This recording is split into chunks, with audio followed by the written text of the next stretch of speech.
പ്രഗൽഭ പണ്ഡിതനും വാഗ്മിയുമായ ഹനീഫ് കായക്കൊടി സദസ്സിനെ അഭിസംബോധന ചെയ്തുകൊണ്ട് സംസാരിക്കുന്നു. ആദരപൂർവ്വം ക്ഷണിക്കുന്നു. അസ്സലാമു അലൈക്കും വറഹ്മത്തുള്ളാഹി വബറകാതുഹു. അൽഹംദുലില്ലാഹി റബ്ബിൽ ആലമീൻ. അസ്സലാത്തു വസ്സലാമു അലാ റസൂലിഹിൽ അമീൻ വഅലാ ആലിഹി വസഹ്ബിഹി അജ്മഈൻ.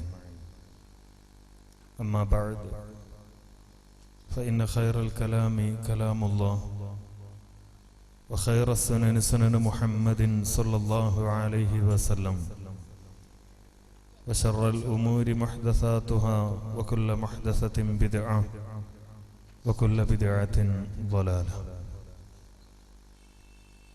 ആദരണീയരായ പണ്ഡിതന്മാരെ, രക്ഷിതാക്കളെ, സഹോദരന്മാരെ, സഹോദരികളെ,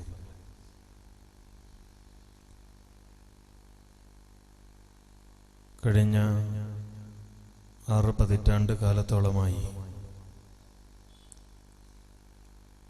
കേരളത്തിലെ നവോത്ഥാന സമൂഹത്തിൽ വലിയ സാന്നിധ്യമായി പ്രവർത്തിച്ചു കൊണ്ടിരിക്കുന്ന ഒരു സ്ഥാപനത്തിലാണ് നാം ഒരുമിച്ച് കൂടിയിരിക്കുന്നത്. ഇന്നലെയും ഇന്നുമായി ഇവിടെ നടന്ന ഒരുപാട് സംസാരങ്ങളിലൂടെ ഈ സ്ഥാപനത്തിൻ്റെ ധന്യമായ ചരിത്രം നാം അയവിറക്കുകയും മനസ്സിലാക്കുകയും ചെയ്തിട്ടുണ്ട്. ഒരുപക്ഷെ ഇവിടെ നിന്ന് കേട്ടതിനേക്കാളേറെ തങ്ങളുടെ മനസ്സിൽ സൂക്ഷിക്കുന്ന ഒരുപാട് കാരണവന്മാർ എൻ്റെ മുമ്പിലുണ്ട് എന്ന് തിരിച്ചറിഞ്ഞുകൊണ്ടാണ് ഞാനിത് പറയുന്നത്. ഈ സ്ഥാപനം കേവലം ഒരു അറബിക് കോളേജ് മാത്രമായിരുന്നില്ല. മറിച്ച് ഞാൻ നേരത്തെ സൂചിപ്പിച്ചതുപോലെ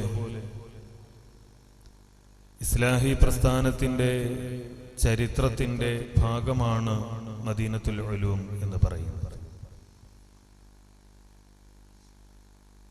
കേരളത്തിൽ സനാഉല്ല മത്തി തങ്ങളെപ്പോലെ, ഷെയ്ഖ് ഹമദാനി തങ്ങളെപ്പോലെ, തിരൂരിലെ സൈദാലിക്കുട്ടി മാസ്റ്ററെ പോലെ ഒറ്റപ്പെട്ട നവോത്ഥാന സംരംഭങ്ങൾ പിന്നീട് കേരള മുസ്ലിം ഐക്യസംഘമായും കേരള ജമിയത്തുൽ ഉലമയായുമൊക്കെ മാറിയതോടുകൂടി ഒരു കാലത്ത് അതിൻ്റെ ഏറ്റവും പ്രധാനപ്പെട്ട പ്രഭവ സ്ഥാനം ഈ അറബിക് കോളേജും ഇതിന്റെ പരിസരവുമായിരുന്നു. ആദർശപരമായി ആ കാലങ്ങളിൽ തന്നെ ഇതിന്റെ നേതാക്കന്മാരും പണ്ഡിതന്മാരും വെച്ചു പുലർത്തിയിരുന്ന സൂക്ഷ്മത ഒരു യാത്രക്കിടയിൽ ആദരണീയനായ അഹ്മദ് അലി മദനി പറഞ്ഞത് ഞാൻ ഓർമ്മിക്കുകയും, ജമാഅത്തെ ഇസ്ലാമിയുടെ സാഹിത്യങ്ങൾ, അതിലെ ചിലരുടെ പ്രഭാഷണങ്ങളൊക്കെ വിദ്യാർത്ഥികളിൽ ചലനം സൃഷ്ടിച്ചു തുടങ്ങിയ ഒരു കാലത്താണ് അഹ്മദ് അലി മദനിയൊക്കെ ഇവിടെ പഠനം നടത്തുന്നത്. സ്വാഭാവികമായും ഹോസ്റ്റൽ മുറിയിൽ ജമാഅത്ത് സാഹിത്യങ്ങൾ കൈകാര്യം ചെയ്യുകയും അത് കൈമാറ്റം ചെയ്യപ്പെടുകയും ചെയ്യുന്ന ഒരവസ്ഥയുണ്ടായി. പല വിദ്യാർത്ഥികളും ജമാഅത്തെ ഇസ്ലാമിയോട് ആഭിമുഖ്യം പുലർത്തുന്ന ഒരവസ്ഥയുണ്ടായി. വിവരമറിഞ്ഞ MCC എടുത്ത നടപടിയാണ് അഹ്മദ് അലി മദനി പറഞ്ഞത്. ഇസ്ലാഹി പ്രസ്ഥാനത്തിൽ ആദർശപരമായ പ്രശ്നങ്ങൾ ഉണ്ടാവുകയും ഒരു വിഭാഗം ആളുകൾക്കെതിരെ നമ്മൾ നടപടിയെടുക്കേണ്ടതുണ്ട്. ആദർശപരമായി സൂക്ഷ്മത പുലർത്തുവാൻ സാധിക്കാത്ത ഇസ്ലാഹി പ്രസ്ഥാനത്തിന് കേട്ടുകേൾവിയില്ലാത്ത പുതിയ വിവാദവുമായി പുതിയ ചികിത്സാ സമ്പ്രദായങ്ങളുമായി ഒക്കെ കടന്നു വരുന്ന ആളുകൾക്കെതിരെ നടപടിയെടുക്കേണ്ടതുണ്ട് എന്ന ചിന്ത നേതൃത്വത്തിൽ ഉണ്ടാവുകയും അതിന്റെ അനിവാര്യതയെക്കുറിച്ച് ഈ സമൂഹത്തെ ബോധ്യപ്പെടുത്താൻ വേണ്ടി കേരളത്തിൽ അങ്ങോളം ഇങ്ങോളം കേരള ജമീയത്തുൽ ഉലമയുടെ നേതൃത്വത്തിൽ നടത്തിയ വിശദീകരണ യോഗങ്ങൾക്കിടയിലുള്ള ഒരു യാത്രയിലാണ് അദ്ദേഹം ഇത് പങ്കുവെക്കുന്നത്. അദ്ദേഹം പറഞ്ഞു, വിവരമറിഞ്ഞ MCC കോളേജിലേക്ക് ഓടിയെത്തി. എല്ലാ കുട്ടികളോടും പുറത്തിറങ്ങാൻ പറഞ്ഞു. ഹോസ്റ്റൽ മുറിയിൽ നിന്ന് പുറത്തിറങ്ങാൻ പറഞ്ഞു. എല്ലാവരുടെയും ബാഗുകളും പെട്ടികളും പരിശോധിച്ചു. അവരുടെ ബാഗുകളിലുണ്ടായിരുന്ന, അവരുടെ പെട്ടികളിലുണ്ടായിരുന്ന മുഴുവൻ ജമാഅത്ത് സാഹിത്യങ്ങളും കണ്ടുകെട്ടി. ഓരോരുത്തരുടെയും ബാഗിൽ നിന്ന് അവരുടെ പേരെഴുതി ആരുടെ കയ്യിൽ നിന്നാണ് ഇത് കിട്ടിയത് എന്ന് പ്രത്യേകമായി മാർക്ക് ചെയ്ത് സൂക്ഷിച്ചു. എന്നിട്ട് ആരുടെയൊക്കെ കയ്യിലാണോ ഇതുണ്ടായിരുന്നത് അവരെയൊക്കെ സ്ഥാപനത്തിൽ നിന്ന് പിരിച്ചുവിട്ടു. രക്ഷിതാക്കളെ കൂട്ടിവരാൻ വേണ്ടി ആവശ്യപ്പെട്ടു എന്ന് അദ്ദേഹം പറയുകയുണ്ടായി. ഞാനിത് പറയുന്നത് ഈ ആദർശത്തോട് ഈ സമൂഹത്തിൽ നിലനിൽക്കേണ്ട വിശ്വാസപരമായ ആദർശപരമായ സൂക്ഷ്മതയോട് ആ കാലത്ത് തന്നെ ഈ സ്ഥാപനം നടത്തിയ ഇതിന്റെ മഹാരഥന്മാരായ പണ്ഡിതന്മാർക്കുണ്ടായിരുന്ന കൂറും ആ ദീർഘദൃഷ്ടിയും നമ്മളുടെ മനസ്സിൽ എപ്പോഴും ഉണ്ടാകേണ്ടതുണ്ട് എന്നാണ്. അത്തരമൊരു ചിന്തയാണ് കേരളത്തിലെ മുസ്ലിം സമൂഹത്തെ മാറ്റിയെടുത്തത് എന്ന് മനസ്സിലാക്കുവാൻ നമുക്ക് സാധിക്കണം. ഈ കേരളത്തിലുണ്ടായ മാറ്റം നമ്മൾ എപ്പോഴും പറയുന്ന, ആരുടെ മുമ്പിലും വിശദീകരിക്കേണ്ട ആവശ്യമില്ലാത്ത വിധത്തിൽ കേരളീയ സമൂഹത്തെ ഇതര മുസ്ലിം സമൂഹങ്ങളിൽ നിന്ന്, ഇന്ത്യയിലെ മാത്രമല്ല ലോകത്തെ ഏതൊരു മുസ്ലിം സമൂഹത്തിൽ നിന്നും വേറിട്ട് നിർത്തുന്ന തരത്തിലുള്ള വൈജ്ഞാനികവും രാഷ്ട്രീയവും സാമൂഹികവും സാമുദായികവും സാമ്പത്തികവും ഒക്കെയായ ഈ പുരോഗതിക്ക് പിന്നിൽ പ്രവർത്തിച്ചത് ഈ ഒരാദർശം മനസ്സിൽ സൂക്ഷിച്ചുകൊണ്ട് നമ്മുടെ മഹാരഥന്മാരായ പണ്ഡിതന്മാർ നടത്തിയ പ്രബോധന പ്രവർത്തനങ്ങളാണ് എന്നതാണ്. ഇസ്ലാഹി പ്രസ്ഥാനത്തിന്റെ പ്രത്യേകതയായി, ഇസ്ലാഹി പ്രസ്ഥാനത്തിന്റെ ഏറ്റവും വലിയ സവിശേഷതയായി ഈ സമൂഹത്തോട് നമുക്ക് പറയാനുള്ളതും അതാണ്. എന്താണ് മുജാഹിദുകൾ ഇവിടെ ചെയ്തുകൊണ്ടിരിക്കുന്നത്? എന്താണ് മുജാഹിദുകൾ ഇവിടെ നിർവഹിച്ചു കൊണ്ടിരിക്കുന്നത്? എന്തിനു വേണ്ടിയാണ് മുജാഹിദ് പ്രസ്ഥാനം ഇവിടെ പ്രവർത്തിച്ചു കൊണ്ടിരിക്കുന്നത് എന്ന ചോദ്യത്തിന് നമുക്ക് പറയാനുള്ള ഉത്തരം അള്ളാഹുവിന്റെ ദീൻ അതിന്റെ യഥാർത്ഥ രൂപത്തിൽ പ്രചരിപ്പിക്കുക എന്നതാണ്. അള്ളാഹുവിന്റെ ദീൻ ഇവിടെ നിലനിൽക്കണം. ആ അള്ളാഹുവിന്റെ ദീൻ നിലനിൽക്കണമെങ്കിൽ അത് കൃത്യമായി നേരത്തെ അനസ് മൗലവി സൂചിപ്പിച്ചതുപോലെ വിശുദ്ധ ഖുർആനിൽ നിന്ന്, അള്ളാഹുവിന്റെ റസൂലിന്റെ ചര്യയിൽ നിന്ന് എങ്ങനെയാണോ അത് സ്വഹാബത്ത് മനസ്സിലാക്കിയത്, എങ്ങനെയാണോ സലഫു സ്വാലിഹ് മനസ്സിലാക്കിയത്, ഖൈറുൻ നാസി ഖർനി സുമ്മല്ലദീന യലൂനഹും സുമ്മല്ലദീന യലൂനഹും, ഏറ്റവും ഉത്തമമായ സമൂഹം, ഏറ്റവും ഉത്തമമായ തലമുറ അത് എന്റെ തലമുറയാണ്, പിന്നെ അതിനടുത്ത തലമുറയാണ്, പിന്നെ അതിനടുത്ത തലമുറയാണ് എന്ന് നബി സല്ലല്ലാഹു അലൈഹി വസല്ലമ പഠിപ്പിച്ച ഈ സലഫു സ്വാലിഹുകൾ എങ്ങനെയാണോ അള്ളാഹുവിന്റെ ഖുർആനിനെ മനസ്സിലാക്കിയത്, എങ്ങനെയാണോ നബി സല്ലല്ലാഹു അലൈഹി വസല്ലമയുടെ സുന്നത്തിനെ അവർ മനസ്സിലാക്കിയത്, ആ തരത്തിൽ മനസ്സിലാക്കുകയും അത് ഈ സമൂഹത്തിൽ പ്രചരിപ്പിക്കുകയും ചെയ്തുകൊണ്ട് അള്ളാഹുവിന്റെ ദീൻ നിലനിർത്തുക എന്നത് മാത്രമാണ് ഇസ്ലാഹി പ്രസ്ഥാനം ഇവിടെ നിർവഹിച്ചു കൊണ്ടിരിക്കുന്ന ദൗത്യം. നബി സല്ലല്ലാഹു അലൈഹി വസല്ലം അത്തരമൊരു സമൂഹത്തെ കുറിച്ചാണ് പറഞ്ഞത്, ലാ തസാലു ത്വായിഫത്തും മിൻ ഉമ്മതി ലാഹിരീന അലൽ ഹഖ്, ലാ തസാലു ത്വായിഫത്തും മിൻ ഉമ്മതി ലാഹിരീന അലൽ ഹഖ്. എന്റെ സമുദായത്തിൽ, എന്റെ സമൂഹത്തിൽ ഒരു വിഭാഗം ആളുകൾ ഉണ്ടാകും. എന്താണ് അവർ നിർവഹിക്കുന്ന ഉത്തരവാദിത്വം? എന്താണ് അവരുടെ പ്രത്യേകത? ലാഹിരീന അലൽ ഹഖ്, അവരെല്ലാ കാലവും ഹക്കിൽ നിലനിൽക്കുന്നവരായിരിക്കും. സത്യത്തോട് മാത്രം കൂറ് പ്രകടിപ്പിച്ചുകൊണ്ട് ഏതെങ്കിലും വ്യക്തിയോടല്ല അവർ കൂറ് പ്രകടിപ്പിക്കുന്നത്, മറ്റേതെങ്കിലും കാര്യങ്ങളോടല്ല അവർ കൂറ് പ്രകടിപ്പിക്കുന്നത്, ജനക്കൂട്ടത്തോടല്ല അവർ കൂറ് പ്രകടിപ്പിക്കുന്നത്, തന്റെ പിന്നിൽ എത്ര ആളുകളുണ്ട് എന്നതല്ല അവരെ നയിക്കുന്നത്. മറിച്ച് ലാഹിരീന അലൽ ഹഖ്, എന്താണോ വിശുദ്ധ ഖുർആനിന്റെ അടിസ്ഥാനത്തിൽ, അള്ളാഹുവിന്റെ ദൂതന്റെ ചര്യയുടെ അടിസ്ഥാനത്തിൽ ഈ സമൂഹത്തിൽ ഹക്കായി നിലനിൽക്കുന്നത്, ആ ഹക്കിൽ നിലനിൽക്കുന്ന, ആ ഹക്കിന് വേണ്ടി പ്രവർത്തിക്കുന്ന, ആ ഹക്കിന് വേണ്ടി അധ്വാനിക്കുന്ന, ആ ഹക്കിന്റെ ഉയർച്ചയ്ക്ക് വേണ്ടി പ്രവർത്തിക്കുകയും പ്രയത്നിക്കുകയും ചെയ്യുന്ന ഒരു വിഭാഗം ആളുകൾ ഇവിടെ ഉണ്ടാകും. എന്നാൽ ഹക്കിനു വേണ്ടി പ്രവർത്തിക്കുന്നു എന്നതുകൊണ്ട്, ആ ഹക്കിൽ നിലനിൽക്കുന്നു എന്നതുകൊണ്ട്, ആ ഹക്ക് പ്രബോധനം ചെയ്യുന്നു എന്നതുകൊണ്ട് ഈ സമൂഹം അവരെ സ്നേഹത്തോടെ സ്വീകരിക്കുകയില്ല. ലാ യളുറുഹും മൻ ഖദലഹും വലാ മൻ ഖാലഫഹും. ലാ യളുറുഹും മൻ ഖദലഹും വലാ മൻ ഖാലഫഹും. ഈ ഹക്കുമായി മുന്നേറുമ്പോൾ ആരൊക്കെ ആക്ഷേപങ്ങളുമായി കടന്നു വന്നാലും, ആരൊക്കെ ആരോപണങ്ങളുമായി കടന്നു വന്നാലും, എന്തൊക്കെ പരിഹാസങ്ങളുമായി ആരൊക്കെ അവരുടെ മുന്നിലേക്ക് കടന്നു വന്നാലും അതിനെയൊക്കെ അവഗണനയുടെ അഗണ്യകോടിയിൽ തള്ളിക്കളഞ്ഞുകൊണ്ട് ഒരു ചെവിയിലൂടെ കടത്തി മറു ചെവിയിലൂടെ പുറത്തു വിട്ടുകൊണ്ട് ഇതൊന്നും തന്നെ തങ്ങളെ അസ്വസ്ഥരാക്കുവാനും അലോസരപ്പെടുത്തുവാനും പാടില്ല എന്ന ദൃഢനിശ്ചയത്തോടുകൂടി ആ ഹക്കിൽ നിലകൊള്ളുന്ന ഒരു വിഭാഗം ആളുകൾ ഇവിടെ ഉണ്ടാകും എന്ന് നബി സല്ലല്ലാഹു അലൈഹി വസല്ലം പറഞ്ഞു. അതാണ് വിജയിക്കുന്ന സമൂഹം, അതാണ് അല്ലാഹുവിന്റെ സഹായം ലഭിക്കുന്ന സമൂഹം, അതാണ് ഫിർഖത്തുൻ നാജിയ, ത്വായിഫ മൻസൂറ എന്നൊക്കെ പണ്ഡിതന്മാർ വിശദീകരിക്കുന്ന സമൂഹം. ഈ ഒരു ഉത്തരവാദിത്തമാണ്, ഈ ഒരു വിഭാഗം നടത്തുന്ന പ്രവർത്തനമാണ് മുജാഹിദ് പ്രസ്ഥാനം ഇവിടെ നിർവഹിച്ചു കൊണ്ടിരിക്കുന്നത്. ഏറ്റവും പ്രധാനമായി മുജാഹിദികൾ ഇവിടെ നിർവഹിച്ചത് ആ സർവലോക രക്ഷിതാവായ അള്ളാഹുവിനെ, ഏതൊരു അല്ലാഹു ഉണ്ട് എന്നാണോ മുസ്ലിം സമൂഹം വിശ്വസിക്കുന്നത്, ഏതൊരു അല്ലാഹുവിനെ ഇബാദത്ത് ചെയ്യണം എന്നാണോ മുസ്ലിം സമൂഹം വാക്കുകൊണ്ട് അംഗീകരിക്കുന്നത്, ആ അല്ലാഹുവിനെ പരിചയപ്പെടുത്തി കൊടുക്കുകയായിരുന്നു. എന്തുകൊണ്ട്?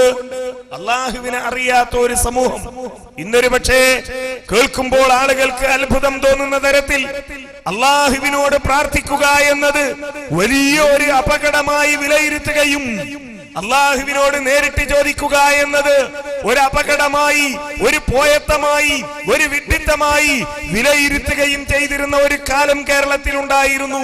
വിശുദ്ധ ഖുർആൻ പറഞ്ഞതുപോലെ മാ ഖദറുല്ലാഹ ഹഖ ഖദ്രി, അല്ലാഹുവിനെ മനസ്സിലാക്കേണ്ടതുപോലെ മനസ്സിലാക്കാതിരുന്ന ഒരു സമൂഹം.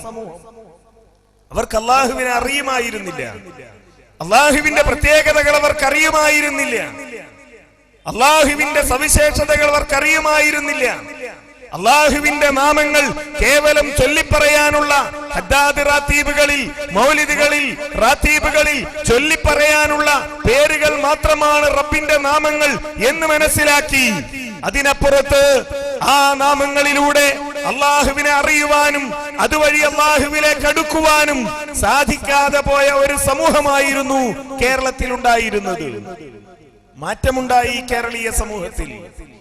ആ മാറ്റത്തിന് പിന്നിൽ പ്രവർത്തിച്ചത് ആര് എന്നത് ആർക്കും സംശയമില്ലാത്ത തരത്തിൽ കേരളീയ ചരിത്രത്തിൽ രേഖപ്പെടുത്തപ്പെട്ട് കിടക്കുന്നു. ഇന്ന് ചില ആളുകളൊക്കെ ആ നവോത്ഥാനത്തിന്റെ അവകാശികളായി, ആ നവോത്ഥാനത്തിന്റെ പിന്തലമുറക്കാരായി രംഗത്ത് വരാൻ ശ്രമിക്കുന്നുണ്ട്. പക്ഷേ നാം മനസ്സിലാക്കേണ്ട ഒരു കാര്യം, ഇത് ഈ സമൂഹത്തോട് പറയേണ്ടവർ നമ്മളാണ്. എങ്ങനെയാണ് ഈ മാറ്റം ഉണ്ടായത്? ഈ മാറ്റം ഒരു സുപ്രഭാതത്തിൽ ഉണ്ടായതല്ല. വിദ്യാഭ്യാസപരമായ ഈ മുന്നേറ്റം ഒരു സുപ്രഭാതത്തിൽ ഉണ്ടായതല്ല. സാമൂഹികമായ ഈ കെട്ടുറപ്പ് ഒരു സുപ്രഭാതത്തിൽ ഉണ്ടായതല്ല. അതിനുവേണ്ടിയാണ് നമ്മുടെ മഹാരഥന്മാരായ പണ്ഡിതന്മാർ ആക്ഷേപങ്ങൾ ഏറ്റുവാങ്ങിയത്. അതിനുവേണ്ടിയാണ് നമ്മുടെ മഹാരഥന്മാരായ പണ്ഡിതന്മാർ മാലപ്പടക്കങ്ങൾ ഏറ്റുവാങ്ങിയത്. അതിനുവേണ്ടിയാണ് നമ്മുടെ മഹാരഥന്മാരായ പണ്ഡിതന്മാർ വാദപ്രതിവാദങ്ങളും ഖണ്ഡന പ്രസംഗങ്ങളും നടത്തിയത്. ഞാൻ സാധാരണ പറയാറുള്ള ഒരു കാര്യമുണ്ട്. എ പി അബ്ദുൽ ഖാദർ മൗലവി റഹ്മഹുല്ലാ അദ്ദേഹം പറയാറുണ്ടായിരുന്നു, പൊന്നാനിയിലേക്ക് ഒരു വാദപ്രതിവാദത്തിന് വേണ്ടി പോയ കഥ. ഇസ്തിഗാസ വിഷയത്തിലായിരുന്നില്ല വാദപ്രതിവാദം, തറാവീഹിന്റെ റക്അത്തുകളുടെ കാര്യത്തിലായിരുന്നില്ല വാദപ്രതിവാദം, ജുമുഅ ഖുത്ബയുടെ ഭാഷയോ സ്ത്രീകൾ പള്ളികളിൽ പങ്കെടുക്കാൻ പാടുണ്ടോ എന്നതായിരുന്നില്ല വാദപ്രതിവാദത്തിന്റെ വിഷയം.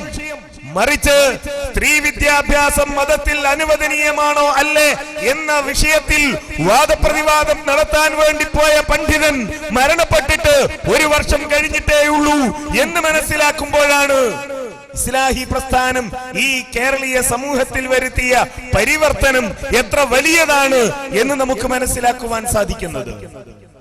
എ പി അബ്ദുൽ ഖാദർ മൗലവി വാദപ്രതിവാദം നടത്താൻ പോകുന്നു, പെൺകുട്ടികൾ പഠിക്കാൻ പാടുണ്ടോ ഇല്ലേ എന്ന വിഷയത്തിൽ. ഈ ഒരു മാറ്റം കേരളത്തിൽ ഉണ്ടാകാനുള്ള കാരണം പ്രമാണങ്ങളിൽ അടിയുറച്ചുകൊണ്ട് പ്രവാചകന്മാരുടെ മാതൃക പിൻപറ്റിക്കൊണ്ട് ഈ പ്രസ്ഥാനത്തിന്റെ നായകന്മാർ മുന്നിൽ നടത്തിയ പ്രവർത്തനങ്ങളാണ്. ഇമാം അഹ്മദ് ബിൻ ഹംബൽ റഹിമഹുല്ലാഹ് ജഹമികൾക്കെതിരെ എഴുതിയ ഒരു ഗ്രന്ഥത്തിന്റെ ആമുഖത്തിൽ പറയുന്ന ഒരു കാര്യമുണ്ട്. കേരളീയ സമൂഹത്തിൽ ഇസ്ലാഹി പ്രസ്ഥാനത്തിന്റെ പണ്ഡിതന്മാർ നടത്തിയ പ്രവർത്തനത്തെ അനുസ്മരിപ്പിക്കുന്ന തരത്തിൽ അദ്ദേഹം രേഖപ്പെടുത്തുകയാണ്: അൽഹംദുലില്ലാഹില്ലദീ ജഅല ഫീ കുല്ലി സമാനിൻ ഫിത്ര മിനർ റുസുൽ ബഖായ മിൻ അഹ്ലിൽ ഇൽം യദ്ഊന മൻ ളല്ല ഇലൽ ഹുദാ ويصبرون منهم على الأذى يحيون بكتاب الله الموتى ويبصرون بنور الله أهل العمى فكم من قتيل لإبليس قد أحيوه وكم من ضال تائه قد هدوه فما أحسن أثرهم على الناس وأقبح أثر الناس عليهم. പ്രവാചകന്മാരുടെ മാതൃക പിൻപറ്റിക്കൊണ്ട് പ്രവാചകന്മാരുടെ പാത പിന്തുടർന്നുകൊണ്ട് ഈ സമൂഹത്തിൽ പ്രവർത്തിച്ച എത്രയെത്ര പണ്ഡിതന്മാർ, ആ പണ്ഡിതന്മാർ നിർവഹിച്ച ഉത്തരവാദിത്തം യദ്ഊന മൻ ളല്ല ഇലൽ ഹുദാ, വഴിപിഴച്ചു പോയ ആളുകളെ, വിശുദ്ധ ഖുർആനിൽ നിന്ന് അകന്നു പോയവരെ, നബി സല്ലല്ലാഹു അലൈഹി വസല്ലമയുടെ ചര്യയിൽ നിന്ന് അകന്നു പോയവരെ ഈ ചര്യയിലേക്ക്, ഈ ഹിദായത്തിലേക്ക്, ഈ വെളിച്ചത്തിലേക്ക് ക്ഷണിക്കുകയായിരുന്നു ആ പണ്ഡിതന്മാർ. വയസ്ബിറൂന അൻ മിൻഹും അലൽ അദാ, എന്നാൽ തങ്ങളെ വെളിച്ചത്തിലേക്കാണല്ലോ ക്ഷണിക്കുന്നത്, തങ്ങൾ അകപ്പെട്ടിരിക്കുന്ന ഇരുട്ടിൽ നിന്ന് വെളിച്ചത്തിലേക്കാണല്ലോ ഞങ്ങളെ ക്ഷണിച്ചുകൊണ്ടിരിക്കുന്നത്, ഞങ്ങൾ അകപ്പെട്ടിരിക്കുന്ന ജീർണതയിൽ നിന്ന് വിശുദ്ധിയിലേക്കാണല്ലോ ഞങ്ങളെ ക്ഷണിച്ചുകൊണ്ടിരിക്കുന്നത്, ഞങ്ങൾ അകപ്പെട്ടിരിക്കുന്ന നരകത്തിന്റെ മാർഗത്തിൽ നിന്ന് സ്വർഗത്തിന്റെ പാതയിലേക്കാണല്ലോ ഈ പണ്ഡിതന്മാർ ഞങ്ങളെ ക്ഷണിച്ചുകൊണ്ടിരിക്കുന്നത് എന്ന് മനസ്സിലാക്കി ആ പണ്ഡിതന്മാരോട് സ്നേഹം കാണിച്ചവരായിരുന്നില്ല ആ സമൂഹം, ആ പണ്ഡിതന്മാർക്ക് ആദരവ് നൽകിയവരായിരുന്നില്ല ആ സമൂഹം, ആ പണ്ഡിതന്മാരോട് കാരുണ്യം കാണിച്ചവരായിരുന്നില്ല ആ സമൂഹം. മറിച്ച് അവർക്കെതിരെ ആക്ഷേപത്തിന്റെ, അധിക്ഷേപത്തിന്റെ, കുറ്റപ്പെടുത്തലുകളുടെ, അക്രമങ്ങളുടെ, ബഹിഷ്കരണങ്ങളുടെ കെട്ടുകൾ അഴിച്ചു വിട്ടുകൊണ്ട് ആ പണ്ഡിതന്മാരെ ഉപദ്രവിക്കുകയും അവർക്ക് ശല്യമുണ്ടാക്കുകയും ചെയ്തു തീർത്തവർ. എന്നാൽ വയസ്ബിറൂന മിൻഹും അലൽ അദാ, ആക്ഷേപങ്ങളൊന്നും തന്നെ പരിഗണിക്കാതെ, എന്തിന് ഞങ്ങൾ ഈ പ്രവർത്തനത്തിന് നടക്കണം എന്ന് ചിന്തിക്കാതെ, ഈ സമുദായത്തിന്റെ രക്ഷ, ഇവരുടെ പരലോക വിജയം അതുമാത്രം മുന്നിൽ കണ്ടുകൊണ്ട് ക്ഷമയവലംബിച്ച് നീങ്ങിയവർ യുഹ്യൂന ബികിതാബില്ലാഹിൽ മൗതാ, വിശ്വാസപരമായി, ആദർശപരമായി ശവങ്ങളായി ജീവിച്ചിരുന്ന ആളുകളെ വിശുദ്ധ ഖുർആൻ കൊണ്ട് ഈ പണ്ഡിതന്മാർ പുനരുജ്ജീവിപ്പിച്ചു. വയുബ്സിറൂന ബിനൂരില്ലാഹി അഹ്ലൽ ഇമാ, അന്ധരായിരുന്ന, ഏതാണ് സത്യത്തിന്റെ വഴിയെന്നറിയാതിരുന്ന, ഏതാണ് നേർമാർഗമെന്നറിയാതിരുന്ന ഈ സമൂഹത്തിന് വിശുദ്ധ ഖുർആനിന്റെ വെള്ളി വെളിച്ചം കത്തിച്ചു വെച്ചു കൊടുത്തുകൊണ്ട് മദീനത്തുൽ ഉലൂം പോലെ, സുല്ലമുസ്സലാം പോലെ, ജാമിഅ നദവിയ പോലെ കേരളത്തിന്റെ വിവിധ ഭാഗങ്ങളിൽ ഇതേപോലെയുള്ള സ്ഥാപനങ്ങൾ, വിശുദ്ധ ഖുർആനും തിരുസുന്നത്തും പഠിപ്പിക്കുന്ന സ്ഥാപനങ്ങൾ ഉണ്ടാക്കി വെച്ചുകൊണ്ട് ആ അന്ധന്മാരായ ആളുകൾക്ക് വഴി കാണിച്ചു കൊടുത്തു. ഫകം മിൻ ഖതീലിൽ ഇബ്ലീസ് ഖദ് അഹ്യഹു, ഇബ്ലീസ് കൊന്നുതള്ളിയ, പിശാച് കൊന്നുതള്ളിയ, വിശ്വാസം എന്തെന്നറിയാതെ പിഴവിലേക്ക് എത്തിപ്പെട്ട് പിശാച് കൊന്നുതള്ളിയ എത്രയെത്ര ആളുകളെയാണ് അവർ ജീവിപ്പിച്ചത്. വകം മിൻ ളല്ലിൻ തായിഹിൻ ഖദ് ഹദൗ, വഴിപിഴച്ചു പോയ എത്ര ആളുകൾക്കാണ് അവർ സന്മാർഗത്തിന്റെ വെള്ളി വെളിച്ചം കാണിച്ചു കൊടുത്തത്. എന്നാൽ അങ്ങനെ ഈ സമൂഹത്തിന് ഉപകാരപ്രദമായ പ്രവർത്തനങ്ങളിലൂടെ സമൂഹത്തിന് നന്മ ചെയ്യാൻ വേണ്ടി ആ പണ്ഡിതന്മാർ മുന്നോട്ട് പോയി. എന്നാൽ ജനങ്ങളുടെ പ്രതികരണമാകട്ടെ പരിതാപകരമായിരുന്നു. ينفون عن كتاب الله تحريف الغالين وانتحال المبطلين وتأويل الجاهلين الذين عقدوا ألوية البدعة وأطلقوا عقال الفتنة فهم مختلفون في الكتاب مخالفون للكتاب مجمعون على مفارقة الكتاب. ഈ ആളുകളെ അവർ തടഞ്ഞു നിർത്തി, ഇവർക്കെതിരെ പ്രതിരോധത്തിന്റെ മറ സൃഷ്ടിച്ചു. ആരായിരുന്നു അവർ? വിശുദ്ധ ഖുർആൻ ദുർവ്യാഖ്യാനം ചെയ്ത ആളുകൾ, വിശുദ്ധ ഖുർആനിന് പുതിയ വ്യാഖ്യാനങ്ങൾ നൽകി, പുതിയ വിശദീകരണങ്ങൾ നൽകി. ഈ സമൂഹത്തെ വഴിപിഴച്ച ആളുകൾ, വഴിപിഴപ്പിച്ച ആളുകൾക്കെതിരെ വാദപ്രതിവാദങ്ങളിലൂടെ, ഖണ്ഡന പ്രസംഗങ്ങളിലൂടെ, ലേഖനങ്ങളിലൂടെ, പ്രസിദ്ധീകരണങ്ങളിലൂടെ, ചർച്ചകളിലൂടെ പ്രതിരോധത്തിന്റെ വൻമതിൽ സൃഷ്ടിച്ചു ഈ ആളുകൾ. ഈ മതം വിവരമില്ലാത്ത ആളുകൾ കൈകാര്യം ചെയ്യുകയും അവരൊരു പിഴവി സമൂഹത്തിലേക്ക് പ്രചരിപ്പിക്കുകയും ചെയ്ത സന്ദർഭങ്ങളിൽ അതിനെതിരെ പ്രതിരോധം തീർത്തു ഈ പണ്ഡിതന്മാർ. അങ്ങനെ വിദ്യാർത്ഥികൾ അഴിച്ചുവിടുകയും ഫിത്ന ഈ സമൂഹത്തിൽ പ്രചരിപ്പിക്കുകയും ചെയ്തപ്പോ വിശുദ്ധ ഖുർആനിനെതിരായി, വിശുദ്ധ ഖുർആനിന്റെ സന്ദേശങ്ങൾക്ക് വിരുദ്ധമായി, അതിൽ നിന്ന് വ്യത്യസ്തമായി ഈ ആളുകൾ രംഗത്ത് വന്നപ്പോ അവർക്കെതിരെ പോർക്കളം ഒരുക്കിയവരായിരുന്നു പണ്ഡിതന്മാരെന്ന് പൂർവികന്മാരായ പണ്ഡിതന്മാരെ അനുസ്മരിച്ചുകൊണ്ട് ഇമാം അഹ്മദ് ബിൻ ഹംബൽ റഹിമഹുല്ലാ രേഖപ്പെടുത്തുകയാണ്. യഖൂലൂന അലല്ലാഹി വഫില്ലാഹി വഫീ കിതാബില്ലാഹി ബിഗൈരി ഇൽം. അല്ലാഹുവിനെ കുറിച്ച്, അല്ലാഹുവിന്റെ കിതാബിനെ കുറിച്ച്, അല്ലാഹുവിന്റെ പേരിൽ യാതൊരു വസ്തുതയുമില്ലാത്ത കാര്യങ്ങൾ, ഒരു കാര്യവും അറിയാതെ ഇവർ പറയാൻ തുടങ്ങി. ആ ആളുകൾക്കെതിരെയാണ് ഈ പണ്ഡിതന്മാർ നിലനിന്നത്. അല്ലാഹുവിനെ കുറിച്ച് അറിയാത്തത് പറഞ്ഞു അവർ, അല്ലാഹുവിനെ കുറിച്ച് പറയാൻ പാടില്ലാത്തത് പറഞ്ഞു അവർ, അല്ലാഹുവിന്റെ കിതാബിനെ കുറിച്ച് പറയാൻ പാടില്ലാത്തത് പറഞ്ഞു അവർ. അല്ലാഹുവിന്റെ കിതാബിനേക്കാൾ പ്രത്യേകതയും പവിത്രതയും ഒക്കെ മറ്റ് പല ഏടുകൾക്കും നൽകുന്ന അവസ്ഥയുണ്ടായി ഈ സമൂഹത്തിൽ. ഇന്ന് ചിലപ്പോ ചില ആളുകളൊക്കെ പറയാൻ മടിക്കുന്ന, തങ്ങൾ അങ്ങനെ ആ തരത്തിലുള്ള വിശ്വാസക്കാരായിരുന്നു എന്ന് പറയാൻ മടിച്ചിരുന്ന ഒരു കാലമുണ്ടായിരുന്നു. ഇപ്പോഴിതാ കാലം വീണ്ടും തിരിച്ചു വരികയാണ്. പഴയ മാലകളും മൗലിദുകളും ഒക്കെ പുതിയ ആവിഷ്കാരങ്ങളായി തിരിച്ചു വന്നുകൊണ്ടിരിക്കുന്ന ഒരു കാലത്താണ് നമ്മൾ ജീവിക്കുന്നത്. ബുർദ മജ്ലിസുകളും മാല ആസ്വാദന സദസ്സുകളും മുഹീദ്ദീൻ മാല ആസ്വാദന വിരുന്നുകളുമൊക്കെ കേരളത്തിന്റെ പല ഗ്രാമങ്ങളിലും സംഘടിപ്പിക്കപ്പെട്ടുകൊണ്ടിരിക്കുന്നു. ഈ കഴിഞ്ഞ നബിദിനത്തിൽ ഒരു സന്ദേശം പലരുടെയും മൊബൈലുകളിലേക്ക് വന്നു. മൊബൈൽ മൗലിദ് നടത്തിക്കൊണ്ടിരിക്കുന്നു, നിങ്ങൾ ബന്ധപ്പെടുക താല്പര്യമുള്ളവർ എന്നായിരുന്നു.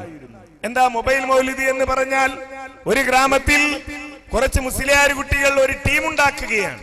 എന്നിട്ട് ആ ടീം എല്ലാ വീടുകളിലും പോയി മൗലിദ് ഓതി കൊടുക്കാൻ റെഡി. ഒന്നും കൊടുക്കണ്ട, കാശ് കൊടുക്കണ്ട, ഭക്ഷണം ആരെങ്കിലും സ്പോൺസർ ചെയ്യുന്നു, കാറ്ററിംഗ് സർവീസുകാരാ വീട്ടിലെത്തിക്കുന്നു. അങ്ങനെ റബീഉൽ അവ്വലിൽ മുഴുവൻ മൗലിദ് ആഘോഷിക്കാൻ, മൗലിദ് ഓതാൻ നിങ്ങൾ ഈ നമ്പറിൽ ബന്ധപ്പെട്ടാൽ മതി എന്ന് പറഞ്ഞുകൊണ്ടാണ് ആളുകൾ ഇങ്ങനെ ഒരു സംവിധാനം ഉണ്ടാക്കിയത്.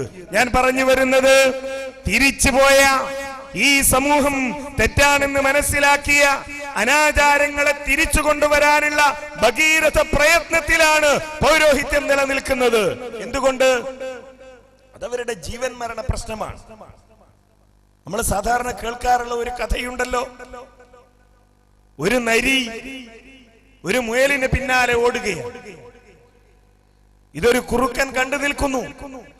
ഈ നരി മുയലിന്റെ പിന്നാലെ ഓടി. വളരെ നേരം ഓടിയിട്ടും മുയലിനെ കിട്ടിയില്ല. അവസാനം മുയൽ ഏതോ ഒരു മാളത്തിൽ കയറി ഒളിച്ചു കളഞ്ഞു. നിരാശനായി ഈ നരി തിരിച്ചു നടക്കുകയാണ്. കുറുക്കൻ ചെന്ന് നരിയോട് ചോദിച്ചു, അല്ല, നീ എന്തൊരു നരിയാണ്? നീ വലിയ ആരോഗ്യമുള്ളവനാണ്, കഴിവുള്ളവനാണ്, എല്ലാവരെയും അടക്കി ഭരിക്കാൻ കഴിയുന്നവനാണ് എന്നൊക്കെയാണല്ലോ പറഞ്ഞിരുന്നത്. പക്ഷേ ഒരു മുയലിന്റെ മുന്നിൽ നീ പരാജയപ്പെട്ടു പോയില്ലേ? ആ മുയലിനെ പിടിക്കാൻ നിനക്ക് കഴിഞ്ഞില്ലല്ലോ. ഉടൻ നരി പറഞ്ഞത്രേ, അതൊരു തത്വമാണ്. മുയലിനെ സംബന്ധിച്ചിടത്തോളം മുയലിന്റെ അവസാനത്തെ ചാൻസ് ആയിരുന്നു അത്. ഞാൻ പിടിച്ചാൽ പിന്നെ മുയലിനെ ആലോചിക്കാൻ വേറെ ഒന്നുമില്ല. നേരെ മറിച്ച് എന്നെ സംബന്ധിച്ചിടത്തോളം ഇനിയും അവസരങ്ങളുണ്ട്. അതുകൊണ്ട് തന്നെ മുയല് അതിന്റെ അവസാനത്തെ അവസരം ഉപയോഗപ്പെടുത്തി. എന്റെ മനസ്സിലാകട്ടെ, ഇനിയും അവസരങ്ങളുണ്ടല്ലോ എന്ന ചിന്തയായിരുന്നു. അതുകൊണ്ടാണ് ഞാൻ അവിടെ പരാജയപ്പെടുന്നത് എന്നാണ്. ഇവിടെ കേരളത്തിലെ പൗരോഹിത്യം അവരുടെ അവസാനത്തെ അടവിലാണ് ഇപ്പോഴുള്ളത്. എന്തുകൊണ്ടെന്നാൽ ഈ അനാചാരങ്ങൾ ഈ കേരളീയ മുസ്ലിം സമൂഹത്തിൽ നിന്ന് നിഷ്കാസനം ചെയ്യപ്പെടുന്നതോടുകൂടി മറ്റൊരവസരം അവർക്കില്ലാതാവുകയാണ്. ബുർദ ഇല്ലാതാകുന്നതോടെ, മൗലിദ് ഇല്ലാതാകുന്നതോടെ, റാത്തീബുകൾ ഇല്ലാതാകുന്നതോടെ, മരണാനന്തരമുള്ള അനാചാരങ്ങൾ ഇല്ലാതാകുന്നതോടെ, ഖബറുകളിലുള്ള ഈ അനാചാരങ്ങളും അനാവശ്യങ്ങളും നേർച്ചകളും പൂരങ്ങളും ഇല്ലാതാകുന്നതോടെ കേരളത്തിലെ പൗരോഹിത്യമാണ് അതുവഴി ഇല്ലാതാകുന്നത്. അതുകൊണ്ട് തന്നെ അത് നഷ്ടപ്പെടാനുള്ള ഒരവസരവും, അതില്ലാതാകാനുള്ള ഒരവസരവും ഉണ്ടാകരുത്. അത് തങ്ങളുടെ ജീവൻ മരണ പോരാട്ടവുമായി ബന്ധപ്പെട്ട വിഷയമാണ് എന്ന തിരിച്ചറിവാണ് ഇക്കഴിഞ്ഞ നബിദിനാഘോഷവേളയിൽ നമ്മൾ കണ്ടത്. കേരളത്തിൽ പലയിടത്തും കൂടുതൽ ആവേശത്തോടുകൂടി, കൂടുതൽ ഊർജത്തോടുകൂടി നബിദിനാഘോഷം നടത്താനുള്ള ഏർപ്പാടുമായി വ്യത്യസ്ത തലങ്ങളിൽ, വ്യത്യസ്ത രൂപങ്ങളിൽ, വ്യത്യസ്ത ഭാവങ്ങളിൽ ആകർഷണീയമായി നബിദിനാഘോഷം നടത്താനുള്ള ഏർപ്പാടുകളുമായി പൗരോഹിത്യം രംഗത്ത് വന്നു. പ്രതിരോധിക്കേണ്ടത് നമ്മളാണ്. പറഞ്ഞു വന്നത് അള്ളാഹുവിനെ കുറിച്ച്, അള്ളാഹുവിന്റെ ഗ്രന്ഥത്തെ കുറിച്ച്, അള്ളാഹുവിന്റെ കിതാബിനെ കുറിച്ച് ഒരു വിവരവുമില്ലാതെ പറയാൻ പാടില്ലാത്ത കാര്യങ്ങൾ അള്ളാഹുവിന്റെ കിതാബിനെ നിസാരപ്പെടുത്തിക്കൊണ്ട് ഈ ആളുകൾ പ്രചരിപ്പിച്ചു. യഥാർത്ഥത്തിൽ മാലകൾ അതായിരുന്നല്ലോ, പ്രചാരത്തിലുണ്ടായിരുന്ന മാലകൾ അതായിരുന്നല്ലോ. പലപ്പോഴും അള്ളാഹുവും ശൈഖുമാരുമായുള്ള സംഭാഷണങ്ങളിൽ അള്ളാഹു പരാജയപ്പെടേണ്ടി വരുന്ന ഘട്ടങ്ങൾ, അള്ളാഹു പരാജയപ്പെടുകയും അള്ളാഹു സഹായത്തിനു വേണ്ടി ഈ ശൈഖുമാരെയും ഈ തങ്ങന്മാരെയും ഒക്കെ വിളിക്കുകയും ചെയ്യേണ്ട അവസ്ഥകൾ ഉണ്ടായി.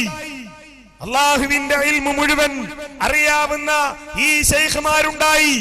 കടലിലെ തിരമാലകളുടെ എണ്ണം അറിയാവുന്ന, കടലിലെ ഭൂമിയിലെ മണൽത്തരികളുടെ എണ്ണം അറിയാവുന്ന, ഭൂമിയിലെ ചെടികളുടെ എണ്ണം അറിയാവുന്ന, മൂസാ നബിയുടെയും ഈസാ നബിയുടെയും നൂഹ് നബിയുടെയും ഇബ്രാഹിം നബിയുടെയും യൂസുഫ് നബിയുടെയും യാക്കൂബ് നബിയുടെയും ഒക്കെ കാലത്ത് ജീവിക്കുകയും അവർക്കാവശ്യമായ സഹായങ്ങളൊക്കെ നൽകുകയും ചെയ്തുകൊണ്ടിരുന്ന ശൈഖുമാരെ കേരളീയ മുസ്ലിം സമൂഹത്തിന് പരിചയപ്പെടുത്തപ്പെട്ടു. അവിടെയാണ് ആരാണ് അള്ളാഹു എന്ന് ഈ സമൂഹത്തെ നമ്മുടെ പണ്ഡിതന്മാർ ബോധ്യപ്പെടുത്തേണ്ടി വന്നത്.